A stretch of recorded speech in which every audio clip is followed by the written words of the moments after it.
नमो पार्वती पते हर हर महादेव। आई सब बताओ तनी, एगो माई ना रहली त नैहर में बेटी के कैसे बीतेला। ससुरा नैहरे में बान्य ये शिवजी, भाई से भतीजावा मोर। नैहरे में बान्य ये शिवजी, भाई से भतीजावा मोर। आ तबो नहीं भावे ये शिवजी, माई बिना नैहर मोर।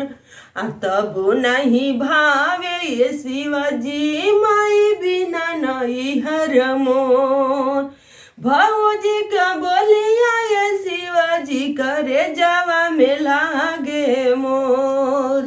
भौजी का बोलिया ये शिवजी, करे जावा में लागे मोर।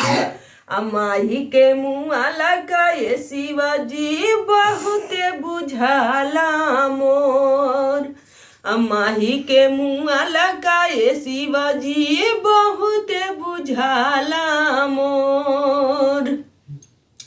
चारों ओर ताकी ये शिवजी, नाही लौके अजोर।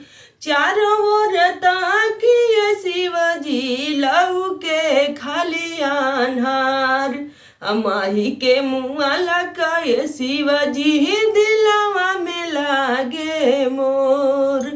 अमाही के मुँह लगा ये शिवजी, बहुत बुझाला मोर।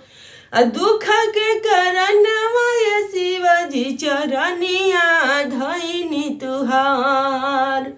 दुख के करनवा ये शिवजी, चरनिया धइनी तुहार।